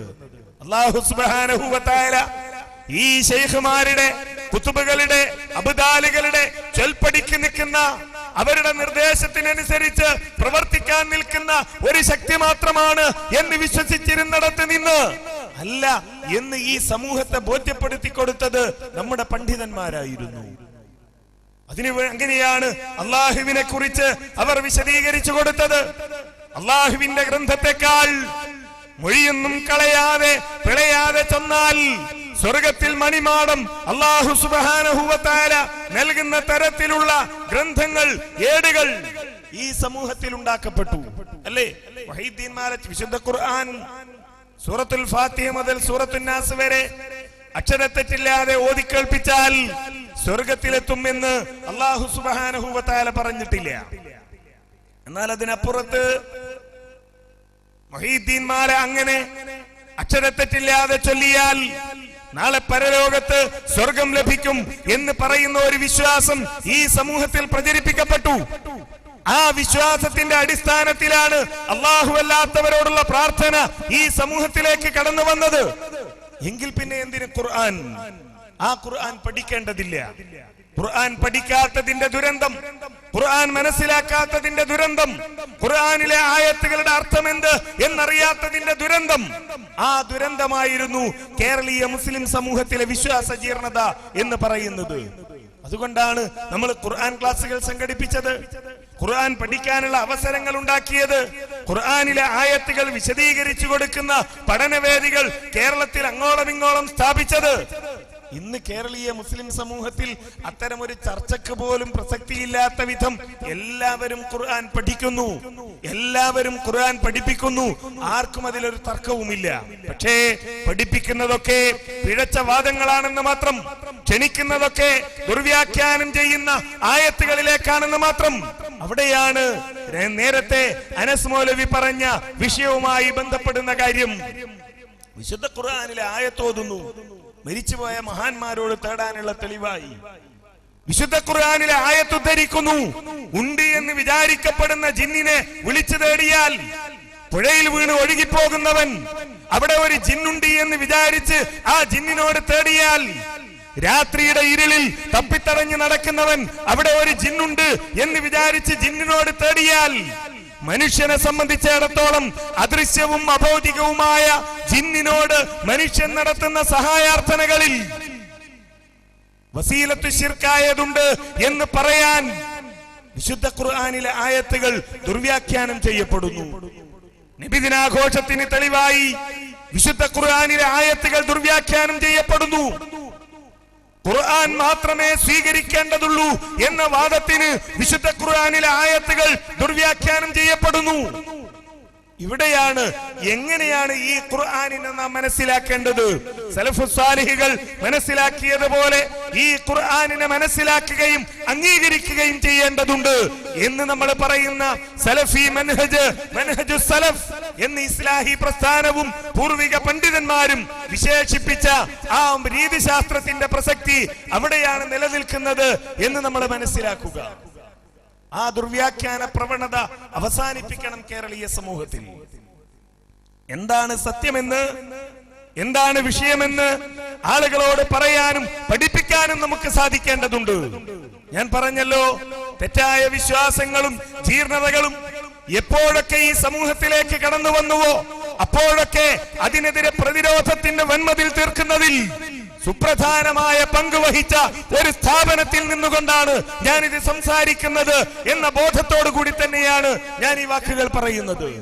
ഇസ്ലാഹി പ്രസ്ഥാനത്തിൽ പുതിയ വിവാദം കടന്നു വന്നപ്പോഴും ഇവിടെ നിന്ന് മീറ്ററുകൾക്ക് മാത്രം അപ്പുറത്തുള്ള മദീനത്തുൽ ഉലൂമിന്റെ ലൈബ്രറിയിൽ ഇരുന്നു കൊണ്ടാണ് വ്യത്യസ്തമായ ആശയങ്ങൾ വെച്ച് പുലർത്തുന്ന ജിന്നിനോടുള്ള സഹായതട്ടം ശിർക്കാണെന്ന് വിശ്വസിക്കുന്നവരും അത് ശിർക്കല്ലെന്ന് വിശ്വസിക്കുന്നവരും, അതേപോലെ തന്നെ പ്രമാണവിരുദ്ധമായ ചികിത്സാ രീതികളാണ് ഈ റുഖിയ ശറഈയുടെ പേരിൽ കേരളത്തിൽ നടപ്പിലാക്കാൻ ശ്രമിക്കുന്നത് എന്ന് വിശ്വസിച്ചവരും, അതല്ല അതൊക്കെ പ്രമാണബദ്ധമാണ് എന്ന് വ്യാജമായി വാദിച്ചവരും ഒരുമിച്ചിരുന്നത് നമ്മുടെ കൺമുമ്പിൽ കാണുന്ന ഈ ലൈബ്രറി ഓഡിറ്റോറിയത്തിലായിരുന്നു. അവിടെ വെച്ചാണ് തീരുമാനിച്ചത് ജിന്നുകളോട് നടത്തുന്ന സഹായാർത്ഥനകൾ ശിർക്കാണ്, തൗഹീദിന് വിരുദ്ധമാണ് എന്ന് തീരുമാനിച്ചത് ആ യോഗത്തിൽ വെച്ചായിരുന്നു. ആ യോഗത്തിൽ പങ്കെടുത്ത ആളുകൾ പോലും പിന്നീട് അതിൽ നിന്ന് മാറിപ്പോയി എന്നത് നമുക്കറിയാവുന്ന ചരിത്രം. ഞാൻ അതിലേക്ക് വിശദമായി കടക്കാൻ ഉദ്ദേശിക്കുന്നില്ല. പക്ഷെ ഒരു ചോദ്യം പ്രസക്തമാണ്. ഇത്തരമൊരു വാദമില്ല എന്ന്, ഇത്തരമൊരു ചർച്ച തന്നെ കേരളീയ സമൂഹത്തിൽ അപ്രസക്തമാണ് എന്നിപ്പോൾ പറയുന്ന ആളുകളുണ്ട്. പലതുകൊണ്ടും മുഖം മൂടിയെടുത്തണിയാൻ ശ്രമിക്കുന്നവർ. അവർ വ്യക്തമാക്കേണ്ട ഒരു കാര്യമുണ്ട്, നമ്മൾ ഓരോരുത്തരും ആലോചിക്കേണ്ട ഒരു കാര്യമുണ്ട്. എന്തുകൊണ്ട് ആ യോഗത്തിൽ മുഹയ്യിദ്ദീൻ ശൈഖിനോട് സഹായാർത്ഥന നടത്തുന്നത് ശിർക്കാണ് എന്ന് രേഖപ്പെടുത്തിയില്ല? ബദരീങ്ങളോട് സഹായാർത്ഥന നടത്തുന്നത് ശിർക്കാണ് എന്ന ഒരു വരി എന്തുകൊണ്ടതിൽ വന്നില്ല? കാരണം വളരെ ലളിതമാണ്, എല്ലാവർക്കും അറിയാവുന്നതാണ്. ആ യോഗത്തിൽ പങ്കെടുത്ത ഒരാൾക്ക് പോലും അത് ശിർക്കല്ല എന്ന വാദമുണ്ടായിരുന്നില്ല. പിന്നെ എന്തിനാണ് ജിന്നിനോടുള്ള സഹായാർത്ഥനയുമായി ബന്ധപ്പെട്ട ചർച്ച നടത്തുകയും അത്തരമൊരു തീരുമാനം അവിടെ എഴുതി വെക്കുകയും ചെയ്തത്? അതുമായി ബന്ധപ്പെട്ട് വ്യത്യസ്തമായ അഭിപ്രായങ്ങൾ പറഞ്ഞവരുണ്ടായിരുന്നു, വിശ്വാസങ്ങൾ വെച്ച് പുലർത്തിയവരുണ്ടായിരുന്നു. അതുകൊണ്ടാണ് ചർച്ച നടന്നത്, അതുകൊണ്ടാണ് തീരുമാനമെടുത്തത്. ആ തീരുമാനമെടുത്തത് ഈ മദീനത്തുൽ ഉലൂമിന്റെ മണ്ണിൽ വെച്ചാണ്. പിന്നീട് നടന്ന ഒരുപാട് ചർച്ചകളും ഇവിടെ വെച്ച് തന്നെയായിരുന്നു എന്നുകൂടി നമ്മൾ ഇതോടൊപ്പം ചേർത്ത് വായിക്കുക. ഇസ്ലാഹി പ്രസ്ഥാനത്തെ സംബന്ധിച്ചിടത്തോളം എക്കാലത്തും അത് പരിഗണിച്ചത്, എക്കാലത്തും ഈ പ്രസ്ഥാനം പ്രാധാന്യം നൽകിയത് ഈ ആദർശത്തിനാണ്, ആ ആദർശവുമായി ബന്ധപ്പെട്ട മുന്നേറ്റത്തിനാണ് എന്നതാണ് ഞാൻ ഈ പറഞ്ഞതിന്റെ ചുരുക്കം. ഇസ്ലാഹി പ്രസ്ഥാനത്തിന്റെ പ്രത്യേകത ഇതാണ്. എന്താണ് നിർവഹിക്കുന്നത് എന്ന് ചോദിച്ചാൽ ഈ ദീൻ അത് നേർക്കുനേരെ ഈ സമൂഹത്തിന് പഠിപ്പിച്ചു കൊടുക്കുക.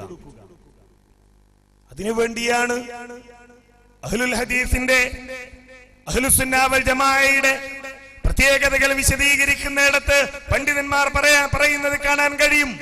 അന്നഹുമുൽ ഖായിമൂന ബിത്തംയീസി ബൈന സ്വഹീഹി വസ്സഖീമി മിനൽ ഹദീസ്. എന്താണ് ഈ ഇസ്ലാഹി, എന്താണ് ഈ അഹ്ലുൽ ഹദീസിന്റെ പ്രത്യേകത, എന്താണ് സലഫുകളുടെ പ്രത്യേകത, എന്താണ് ഇസ്ലാഹി പ്രസ്ഥാനം നിലകൊള്ളുന്ന ഈ മാർഗത്തിന്റെ പ്രത്യേകത? അന്നഹുമുൽ ഖായിമൂന ബിത്തംയീസി ബൈന സ്വഹീഹി വസ്സഖീമി മിനൽ ഹദീസ്. സ്വഹീഹായ ഹദീസും ദുർബലമായ ഹദീസും അത് കൃത്യമായി സമൂഹത്തിന് മുന്നിൽ പഠിപ്പിക്കുകയും ബോധ്യപ്പെടുത്തുകയും ചെയ്യുന്നത് അഹ്ലുൽ ഹദീസിന്റെ സ്വഭാവമാണ്, സലഫുകളുടെ രീതിയാണ്. നോക്കൂ, നമ്മൾ കേരളത്തിൽ അങ്ങനെ ഒരു ചർച്ചയുണ്ടായിരുന്നില്ല. ഹദീസുകൾ സ്വീകരിക്കുക എന്നത്, സുന്നത്തുകൾ അംഗീകരിക്കുക എന്നത്, ആ സുന്നത്താണ് പിൻപറ്റേണ്ടത് എന്നത് ഇവിടെ ഒരു വിഷയമായിരുന്നില്ല കേരളത്തിൽ.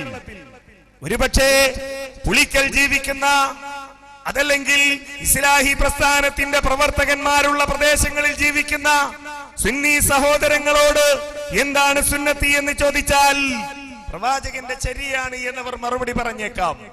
എന്നാൽ ഈ സാന്നിധ്യമില്ലാത്ത സ്ഥലങ്ങളിൽ നിങ്ങളൊന്ന് ചെന്നു നോക്കൂ, സുന്നത്തി എന്താണ് എന്ന് അവർക്കറിയില്ല. ഇതിവരുടെ മാത്രം കാര്യമല്ല. ജമാഅത്തെ ഇസ്ലാമിയുടെ ഒരു പണ്ഡിതൻ അദ്ദേഹം പങ്കുവച്ച ഒരു കാര്യമുണ്ട്. അദ്ദേഹം പറഞ്ഞു, ഞങ്ങളുടെ കൂട്ടത്തിലെ ചെറുപ്പക്കാർ വിദ്യാർത്ഥികൾ ഒരു പുരോഹിതന്റെ പ്രസംഗം കേട്ട് അതാണ് ശരി എന്ന് വിശ്വസിച്ചുകൊണ്ട് മരിച്ചുപോയ മഹാന്മാരോട് നടത്തുന്ന ഇസ്തിഗാസ അത് ശിർക്കല്ല എന്ന് വാദിക്കുന്ന ഒരവസ്ഥയിലേക്ക് എത്തിച്ചേർന്നുകൊണ്ടിരിക്കുന്നു. ഏതുവരെ എന്ന് ചോദിച്ചാൽ നാഗൂരിലും അജ്മീറിലുമൊക്കെ സിയാറത്ത് നടത്തി തിരിച്ചു വന്ന ഈ ചെറുപ്പക്കാർ ഞങ്ങളുടെ തലമുതിർന്ന പണ്ഡിതന്മാരോട് പറഞ്ഞത്, ഞങ്ങളിതാ അജ്മീറിലും അതേപോലെയുള്ള ജാറങ്ങളിലും ഒക്കെ പോയി തിരിച്ചു വന്നിരിക്കുന്നു. ഒരുപക്ഷേ നിങ്ങളുടെ അഭിപ്രായ പ്രകാരം ഞങ്ങൾ ചെയ്തത് ശിർക്കായിരിക്കാം, ആ ശിർക്കാണ് ഞങ്ങൾ ചെയ്തത് എന്നൊരു പക്ഷേ നിങ്ങൾ പറയുമായിരിക്കാം.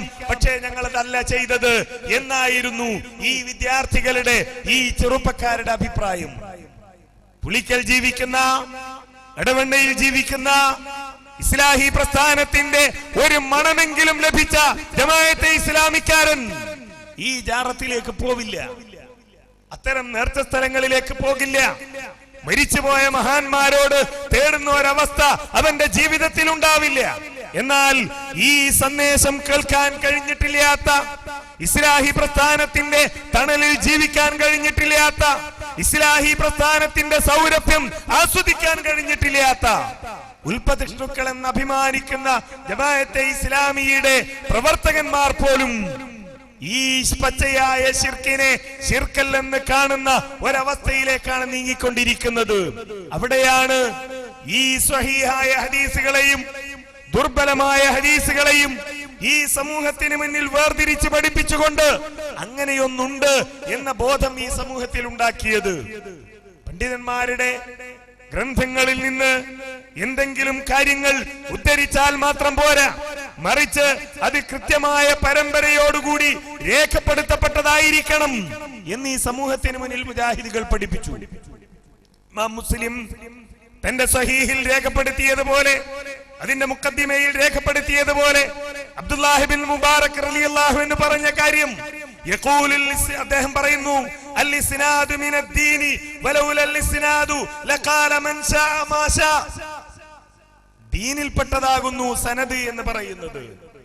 അൽ-ഇസ്നാദു മിനദ്ദീൻ, ഇതിപ്പോ കേരളത്തിലെ എല്ലാവർക്കും സുപരിചിതമായ ഒരു വചനമാണ്. ഇതെപ്പോഴാ പറഞ്ഞത്? നബിദിനവുമായി ബന്ധപ്പെട്ട ചർച്ചയിലല്ല, സ്ത്രീ പള്ളി പ്രവേശവുമായി ബന്ധപ്പെട്ട ചർച്ചയിലല്ല, തറാവീഹിന്റെ റകഅത്തുമായി ബന്ധപ്പെട്ട ചർച്ചകളിലല്ല.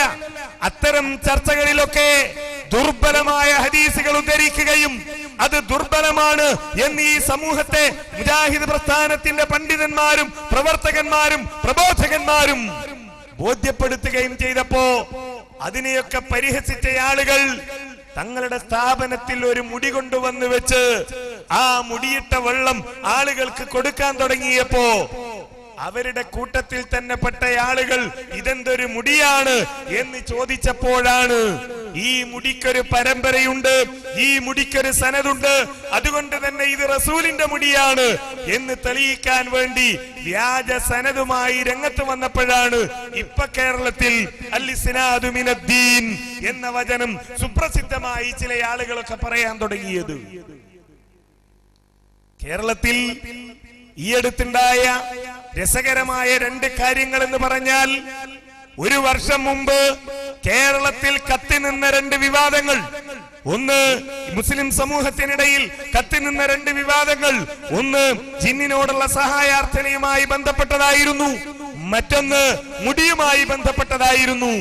ഈ 2 വിഷയങ്ങളിലും അത് ഈ സമൂഹത്തിലേക്ക് അത്തരമൊരു ചർച്ച കൊണ്ടുവന്നിടുകയും തികച്ചും വ്യാജമായ ആരോപണങ്ങളുമായി നാട്ടിൽ മുഴുവൻ നടക്കുകയും ചെയ്ത ആളുകൾ, അവര് 2 കൂട്ടരും ഇപ്പൊ ഞങ്ങൾ അതിനെപ്പറ്റി സംസാരിക്കാൻ തയ്യാറല്ല.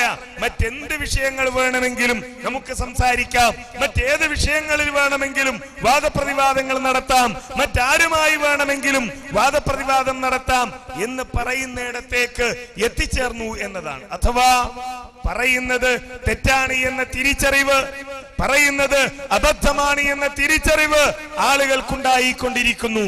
ഇതുണ്ടാകാനുള്ള കാരണം ഞാൻ നേരത്തെ പറഞ്ഞതുപോലെ ഇസ്ലാഹി പ്രസ്ഥാനത്തിന്റെ ആ പ്രത്യേകതയാണ്.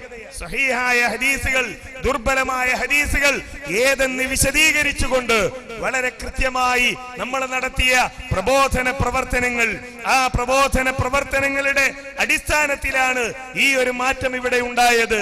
അതാണ് ഇമാം സമആനി തന്റെ അൽ-ഇന്തിസാർ ലി അസ്ഹാബിൽ ഹദീസ് എന്ന ഗ്രന്ഥത്തിൽ രേഖപ്പെടുത്തുന്നത് കാണാം.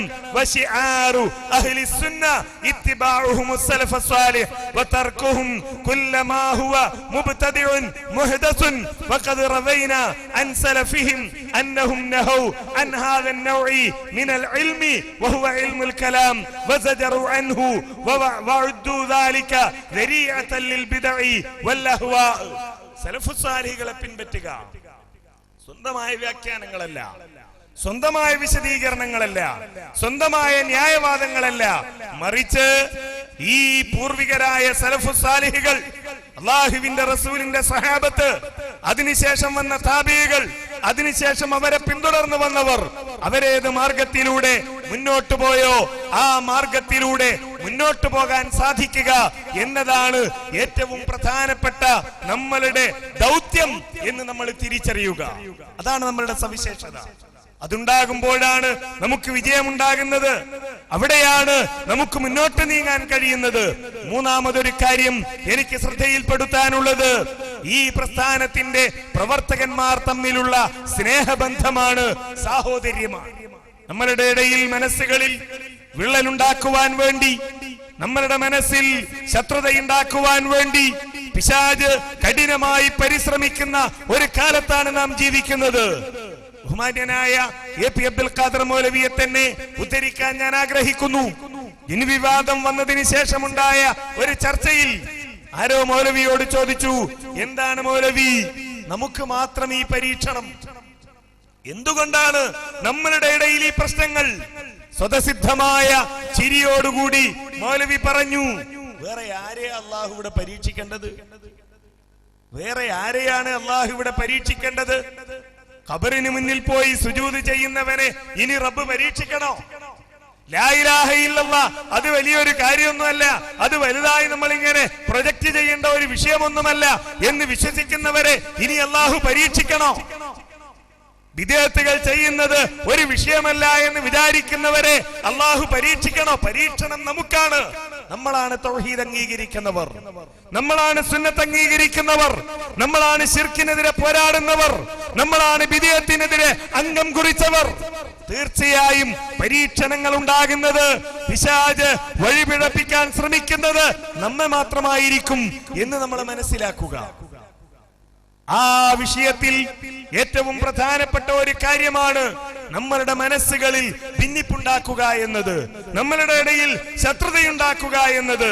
അതുകൊണ്ട് തന്നെ അതിനെ വളരെ ഗൗരവത്തോടുകൂടി നമ്മളെല്ലാവരും നോക്കിക്കാണേണ്ടതുണ്ട്. ഈ സ്നേഹബന്ധമാണ്, ഈ ആദർശബന്ധമാണ് ഇസ്ലാഹി പ്രസ്ഥാനത്തിന് കേരളീയ മുസ്ലിം സമൂഹത്തിൽ പടയോട്ടം നയിച്ചുകൊണ്ട് മാറ്റമുണ്ടാക്കുവാൻ സഹായിച്ചത് എന്ന് നമ്മൾ മനസ്സിലാക്കുക. വ്യക്തികളോട് നമുക്ക് വിയോജിപ്പുകൾ ഉണ്ടാകാം, പക്ഷേ ആ വിയോജിപ്പുകൾ ആദർശപരമായ തെറ്റിലേക്ക്, വ്യതിയാനങ്ങളിലേക്ക് ഒരിക്കലും നീങ്ങാൻ നമ്മെ പ്രേരിപ്പിച്ചുകൂടാ. പലപ്പോഴും ചരിത്രം പരിശോധിച്ചാൽ നമുക്ക് കാണാൻ കഴിയും, ആദർശപരമായി യോജിപ്പില്ലാത്ത ആളുകളുടെ കൂടെ പ്രവർത്തിക്കുന്ന ഒരുപാട് പേരുണ്ട്. ഞങ്ങൾക്ക് ആ ആദർശമില്ല, ആ ആദർശം ഞങ്ങൾ സ്വീകരിക്കുന്നില്ല, ആ ആദർശം ഞങ്ങൾ അംഗീകരിക്കുന്നില്ല, ആ ആദർശം പറയുന്നവരോട് ഞങ്ങൾക്ക് പുച്ഛമാണ് എന്ന് പറയുന്നവരുണ്ട്. എങ്കിൽ പിന്നെ എന്തുകൊണ്ട് നിങ്ങൾ ഈ ആദർശത്തോടൊപ്പം നിൽക്കുന്നില്ല? എന്താണ് ഈ ആദർശത്തോടൊപ്പം നിൽക്കാൻ നിങ്ങൾക്ക് തടസ്സം എന്ന് ചോദിച്ചാൽ പറയാനുള്ളത് 3 കാര്യങ്ങളായിരിക്കാം. ഒന്നുകിൽ ഭൗതികമായി അവർ നിലനിൽക്കുന്ന പദവി, രാഷ്ട്രീയമായി അതല്ലെങ്കിൽ സാമൂഹികമായി പ്രാദേശികമായി അവർ നിലനിൽക്കുന്ന സ്ഥാനങ്ങൾ ഉണ്ടാകും, പദവികൾ ഉണ്ടാകും.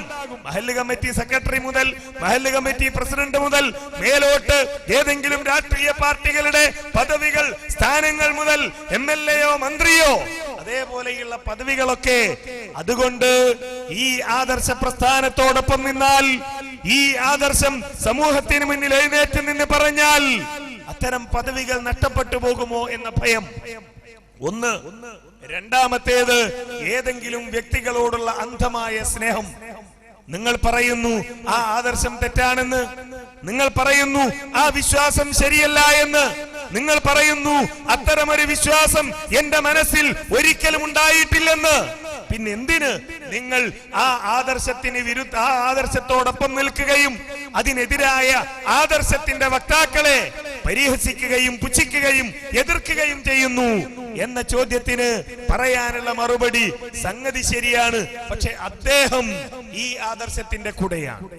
ഞാൻ ഇഷ്ടപ്പെടുന്നയാളാണ് അദ്ദേഹം, ഞാൻ അംഗീകരിക്കുന്നയാളാണ് അദ്ദേഹം, ഞാനുമായി ഒരുപാട് വ്യക്തിബന്ധങ്ങളുള്ളയാളാണ് അദ്ദേഹം, അതുകൊണ്ടാണ് ഞാൻ അപ്പുറത്ത് നിൽക്കുന്നത് എന്ന് പറയുന്നവരുണ്ടാകാം. മൂന്നാമത് പറയുന്ന കാരണം ശരിയാണ്, ഈ ആദർശമാണ് ശരിയെന്ന് എനിക്കറിയാം, പക്ഷേ ആ ആദർശം പറയുന്ന അയാളോട് എനിക്ക് വിയോജിപ്പാണ്, അയാളെ എനിക്ക് കണ്ടുകൂടാ, അയാളോട് എനിക്ക് വിദ്വേഷമുണ്ട്, അയാളുടെ ചില വ്യക്തിപരമായ സമീപനങ്ങളോട് എനിക്ക് വിരോധമുണ്ട്, അതുകൊണ്ടാണ് ഞാൻ മനസ്സുകൊണ്ട് അംഗീകരിക്കാത്ത ആദർശത്തിന്റെ വക്താക്കളുടെ കൂട്ടത്തിൽ നിൽക്കുന്നത് എന്ന് വളരെ നിസ്സാരമായി പറഞ്ഞു പോകുന്നവരുണ്ട്. പ്രിയപ്പെട്ടവരെ, വ്യക്തികളോടുള്ള സ്നേഹം, വ്യക്തികളോടുള്ള വിരോധം, മറ്റെന്തെങ്കിലും സ്ഥാനങ്ങളോട് പദവികളോടുള്ള സ്നേഹം, അതല്ല നമ്മളുടെ ആദർശത്തെ തീരുമാനിക്കേണ്ടത്, അതല്ല നാം ഏത് ആദർശത്തിന്റെ കൂടെ നിൽക്കണം എന്ന് തീരുമാനിക്കേണ്ടത്. മറിച്ച് അല്ലാഹു സുബ്ഹാനഹു വ തആല നമുക്ക് അവതരിപ്പിച്ചതെന്ന വിശുദ്ധ ഖുർആൻ, ആ ഖുർആൻ ജീവിച്ച് കാണിച്ചുകൊണ്ട് പഠിപ്പിച്ചതെന്ന മുഹമ്മദ് മുസ്തഫ സല്ലല്ലാഹു അലൈഹി വസല്ലമയുടെ മാർഗം, ആ റസൂലിൽ നിന്ന് ദീന് കേട്ട, ദീന് കണ്ട, ദീന് പഠിച്ച സ്വഹാബത്തിന്റെ മാർഗം, ആ ഖൈറുൻ നാസി ഖർനി സുമ്മല്ലദീന യലൂനഹും സുമ്മല്ലദീന യലൂനഹും എന്ന് പറഞ്ഞ ആ സലഫുസ് സാലിഹുകളുടെ മാർഗം, ആ മാർഗത്തിലാണ്. അവിടെ വ്യക്തികൾ നമുക്ക് ബാധ്യതയാവാൻ പാടില്ല, അവിടെ മറ്റെന്തെങ്കിലും തരത്തിലുള്ള സമീപനങ്ങൾ നമുക്ക് ബാധ്യതയാകാൻ പാടില്ല. കാരണം പരലോകത്ത് നാം മാത്രമാണ് നമ്മുടെ കർമ്മങ്ങളുടെ മേൽ വിചാരണ ചെയ്യപ്പെടുന്നത്. ഒരാളോടും നമുക്കുള്ള വിരോധം, ഒരാളോട് നമുക്കുള്ള സ്നേഹം നാളെ റബ്ബിന്റെ മുമ്പിൽ പറയാൻ കഴിയില്ല. പടച്ചവനെ, അത് ശരിയാണ്, ഞാൻ വിശ്വസിക്കുന്നത്, ഞാൻ ഒപ്പം നിന്നവർ തെറ്റായിരുന്നു എന്ന് എനിക്കറിയാം, ഞാൻ മക്ബറകളിലേക്ക് പോയി നേർച്ചയാക്കുന്നവരുടെ കൂടെ നിന്നു, അനാചാരങ്ങൾ ചെയ്യുന്നവരുടെ കൂടെ നിന്നു, ആദർശപരമായി തെളിവില്ലാത്ത, പ്രമാണങ്ങളില്ലാത്ത വാദങ്ങളുമായി കടന്നു വന്നവരുടെ കൂടെ നിന്നു. കാരണം ഇതായിരുന്നു ഒരാളോടുള്ള സ്നേഹം, ഒരാളോടുള്ള വിരോധം, ഒരു പദവിയോടുള്ള സ്നേഹം, ഒരു പദവി കിട്ടാനുള്ള ശ്രമം. പറയാൻ കഴിയില്ല റബ്ബിനോട്. അതുകൊണ്ട് തന്നെ നമ്മളുടെ വിശ്വാസങ്ങൾ, നമ്മളുടെ പ്രവർത്തനങ്ങൾ ഈ മൂശയിൽ വാർത്തെടുക്കുവാൻ, അങ്ങനെ സുഭദ്രമാക്കുവാൻ നമ്മൾ പരിശ്രമിക്കണം. തീർച്ചയായും ഇത്തരം സ്ഥാപനങ്ങൾ അതിനുവേണ്ടിയുള്ളതാണ്. ഈ സ്ഥാപനങ്ങൾ അങ്ങനെയാണ് ഈ സമൂഹത്തിന് വെളിച്ചമായത്. ഇത് നിലനിർത്തേണ്ടത്, ഇതിന്റെ ഓരോ ദിവസവും പുരോഗതിയിൽ നിന്ന് പുരോഗതിയിലേക്ക് മുന്നേറേണ്ടത് ഈ ആദർശപരമായ ഭദ്രത നിലനിർത്തിക്കൊണ്ട് മദീനത്തുൽ ഉലൂം പോലെയുള്ള സ്ഥാപനങ്ങൾ കേരളത്തിന്റെ മണ്ണിൽ നിലനിൽക്കുക എന്നത് ഓരോ മുജാഹിദ് പ്രസ്ഥാനത്തിന്റെ പ്രവർത്തകന്റെയും ബാധ്യതയാണ് എന്ന് നമ്മൾ തിരിച്ചറിയണം. നമ്മളുടെ മക്കളെ അയച്ചുകൊണ്ട്, നമ്മളുടെ ബന്ധുക്കളുടെ മക്കളെ അയച്ചുകൊണ്ട്, നമ്മളുടെ നാട്ടിലുള്ള കുട്ടികളെ ഇത്തരം സ്ഥാപനങ്ങളിലേക്ക് അയച്ചുകൊണ്ട് ഈ സ്ഥാപനത്തിന് എന്തൊക്കെ സഹായങ്ങൾ ചെയ്യാൻ കഴിയുമോ ആ സഹായങ്ങൾ ചെയ്തു കൊടുത്തുകൊണ്ട് ഇത് നിലനിൽക്കണം. കാരണം നമ്മെ നാമാക്കിയത് ഈ സ്ഥാപനങ്ങളാണ്. അന്ന് നേരത്തെ ഇവിടെ പരാമർശിക്കപ്പെട്ടതുപോലെ വീടുകളിൽ നിന്ന് വീടുകളിലേക്ക് നടന്നു നീങ്ങി പിടിയരിയും നാണയങ്ങളും ശേഖരിച്ചുകൊണ്ട് ഈ പാവപ്പെട്ട കുട്ടികൾക്ക് ഭക്ഷണം നൽകാൻ വേണ്ടി MCC അധ്വാനിച്ചത്, അക്കാലത്തെ പണ്ഡിതന്മാർ അധ്വാനിച്ചത് അവരുടെ വീട്ടിൽ ഒരു അറബി അധ്യാപകൻ ഉണ്ടാകണമെന്ന് കരുതിയല്ല. ഒരു അറബി അധ്യാപകന്റെ ശമ്പളം വാങ്ങി എനിക്ക് സ്വസ്ഥമായി ജീവിക്കണം എന്ന് കരുതിയല്ല, മറിച്ച് ഈ ആദർശം കേരളത്തിൽ നിലനിൽക്കണം എന്ന് മനസ്സിലാക്കിക്കൊണ്ടാണ് ഈ ഖുർആനിന്റെ വെളിച്ചം, ഹദീസിന്റെ വെളിച്ചം, തിരുസുന്നത്തിന്റെ വെളിച്ചം, സലഫു സാലിഹികൾ ഉണ്ടാക്കിയ ഈ വെളിച്ചം അത് കേരളത്തിൽ നിലനിൽക്കണമെന്ന് കരുതിക്കൊണ്ടാണ്. അവരങ്ങനെ കരുതിയത് കൊണ്ടാണ് ഈ വെളിച്ചം നമുക്ക് കിട്ടിയത്. ഇനിയും വെളിച്ചം പരക്കണം, ഇനിയും വെളിച്ചം വ്യാപിക്കണം. കേരളത്തിൽ അന്ധവിശ്വാസങ്ങളുടെ, ജീർണതകളുടെ, ആദർശ വ്യതിയാനത്തിന്റെ ഇരുട്ടുകൾ അവശേഷിക്കുന്ന ഏതൊക്കെ കോണുകളുണ്ടോ ആ കോണുകളിലേക്ക് മുഴുവൻ ഈ വെളിച്ചം പരക്കണം. അതിനുവേണ്ടിയുള്ള പ്രയത്നത്തിൽ നമ്മൾ ഓരോരുത്തരും പങ്കാളികളാവുക. അള്ളാഹു നമ്മെ അനുഗ്രഹിക്കുമാറാകട്ടെ. വൽഹംദുലില്ലാഹി റബ്ബിൽ ആലമീൻ. അസ്സലാമു അലൈക്കും വറഹ്മത്തുള്ളാഹി വബറകാതുഹു. പ്രൗഢമായ ഈ ദഅവാ സമ്മേളനത്തിൽ പ്രഭാഷണം നിർവഹിച്ച ഹനീഫ് കായകൊടിക്ക് പുളിക്കൽ മദീനത്തുൽ ഉലൂം അറബി കോളേജിന്റെ കൃതജ്ഞത രേഖപ്പെടുത്തുന്നു.